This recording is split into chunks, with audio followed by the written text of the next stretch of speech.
Kung po kayo pwede umuwi. Bakit naman? Namin. Kapag pain is Marius. Hindi nga nakatiis ang si Zoe dahil akto naman na rotation niya nung time na yun sa San Drogado Hospital. Naabutan na rin siya ng lockdown dahil hindi man siya nakapasok sa loob ng hospital, subalit sa loob ng barangay ay nagkaroon na rin ng lockdown. Hindi na papayagan na makaalis pa ang mga tao na mga naroroon. Kung kaya't wala nang nagawa itong si Zoe matapos ay makita nga niya ang mga tao na merong nangang mga sintomas, merong mga nahihimatay. Kung kaya tumulong na nga rin siya at nag-volunteer na rin nang sa ganun makatulong. Nagkumpulan na nga ang mga tao dahil hinarangan na ng mga barangay tanod at mga pulis ang naturang daanan. Kung kaya't nagpapanik na nga sila at nag-alala sa kanilang kalusugan. Iniisip nila na baka ilang oras pang lumipas ay sila na nga ang magkaroon ng sintomas. Nag-aalala sila sa kanilang sarili. Hanggat ito nga si Zoe ay naging busy na nga sa pag-rescue sa mga may sintomas ng pasyente dahil hindi na rin ito makapasok sa loob. Ang iba naman na sobrang lala na talaga ng kondisyon ay pinasok na nga roon. Pila-pila na ang mga pasyente roon kung kaya't nahihirapan na rin ng mga doktor dahil wala na nga rin silang pahinga. At ang ilan din sa kanila ay nabawian na rin ng buhay dahil hindi kinaya ang virus. Sa ganun nga ng medical mission ay bigla namang dumating itong si RJ na hindi rin nakatiis sa kanyang anak na si Annalyn at si Zoe. Nagulat si Zoe sa biglaan pagdating ng kanyang daddy. Sinabi niya rito na bakit sumunod pa siya ay delikado ang lugar na iyon. Alam naman niya na may outbreak ng virus. Baka tamaan pa siya. Subalit, hindi yun alintana ni RJ. Ang gusto niya ay sumuporta sa kanyang mga anak. At proud na proud siya dito sa kanyang mga anak na si Zoe at itong si Annalyn. Dahil handang ibuwis ang buhay alang-alang sa mga pasyente at mga tao na nangangailangan. Maiyak-iyak naman itong si Annalyn habang nakita ang kanyang tatay. Gusto niya itong paalalahanan, subalit nga dahil sa harang ng salamin ay hindi siya marinig. Ang ginawa niya ay sinulat niya ang kanyang gustong sabihin at dito nga ang nakasulat na umuwi na kayo, delikado sa lugar na ito. Subalit instead na matakot itong si RJ, sinabi nito na hindi siya natatakot at humahanga siya sa kanyang anak at sinigaw pa na proud siya sa kanyang anak na si Annalyn. Napangiti naman at napawi ang pagod nito si Annalyn at wala na nga itong ibang nasabi kundi I got you. Nang banda dahil nga sa pagtsatsaga nga nitong si Michael ay hindi nakatiis itong si Denise at pinatawad na nga itong si Michael. Kaya naman tuwang-tuwa itong si Michael at nangakong babawi. At ngayon nga, affected na nga ito ang kanyang jowa na si Denise. Kung kaya't nakahimlay na nga ito sa may bed. Hindi niya pababayaan ang kanyang jowa. Sinabi nito na gagawin niya ang lahat-lahat. Gumaling lamang itong kanyang jowa na si Denise.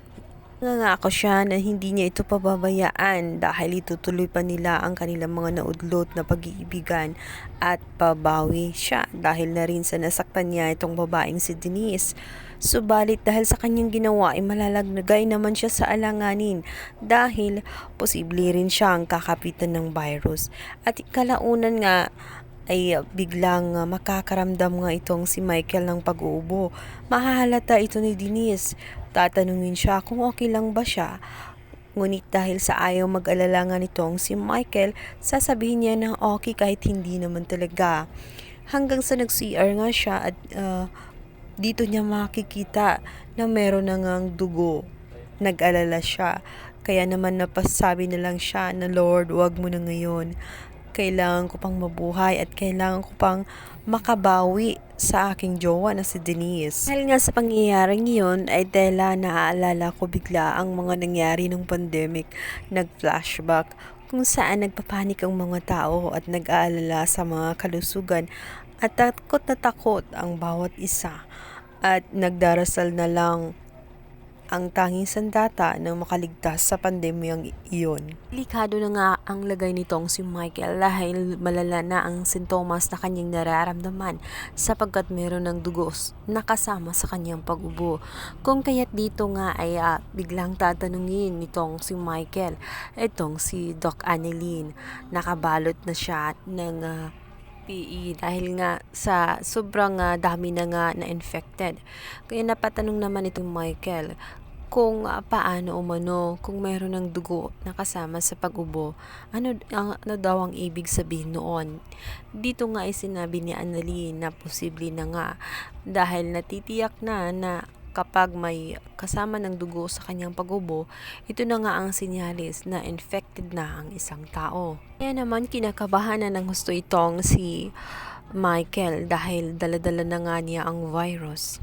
Dahil sa pagpupumilit niya na pumasok sa loob at makuha nga ang patawad nitong si Doc Denise, ang buhay naman niya ay malalagay sa alanganin at maaring matutuldukan pa ito. Samantala, mabilis ngang kumalat ang balita tungkol sa nangyari sa San Regado Hospital dahil 2 araw na nga itong nag-lockdown. Pinapaalalahanan ang mga tao na mag-ingat dahil sa barangay na iyon ay marami na nga infected. At kung may makalabas at maaari na nga hindi lang doon sa barangay na iyon, kaya naman pinaalalahanan ang lahat na mag-ingat at maging malinis sa katawan nang sa ganun ay hindi matapuan ng ganoong virus. Kasi umano ang mga resistensya at uminom ng mga vitamins, kumain ng sapat at maraming nutrisyon nang sa ganun hindi agad kapitan ng naturang sakit. Samantala, nabalitaan naman itong si Moira kung kaya't galit na galit siya dito kay Giselle kung bakit pati ang kanyang anak na si Zoe ay pinapunta sa ospital kung saan maraming ang affected na pasyente. Balit, dahil sa naaasar at nagsasawa na nga si Giselle na makipagtalo dito kay Moira, ay minabuti nito na magbigay-bingihan na lamang at tela walang naririnig. Dito nga'y sasabihin na lamang niya ang mga ibang tao na mag-ingat dahil may mga virus na kumakalat at magsuot lagi ng mask. Ano kayang naghihintay na kapalaran kina Zoe at dito kay Annalyn sa kanilang ginagawang pinakadelikadong misyon sa ospital ng San Regado?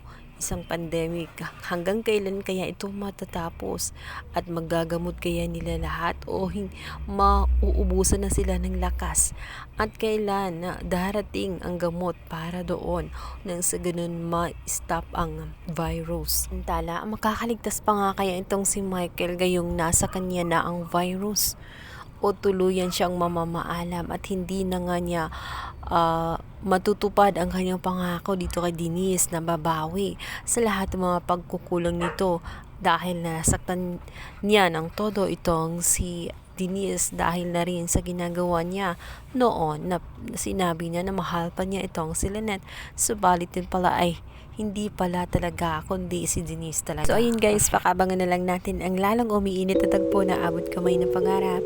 Please don't forget to like and subscribe my YouTube channel. Thank you so much guys. God bless.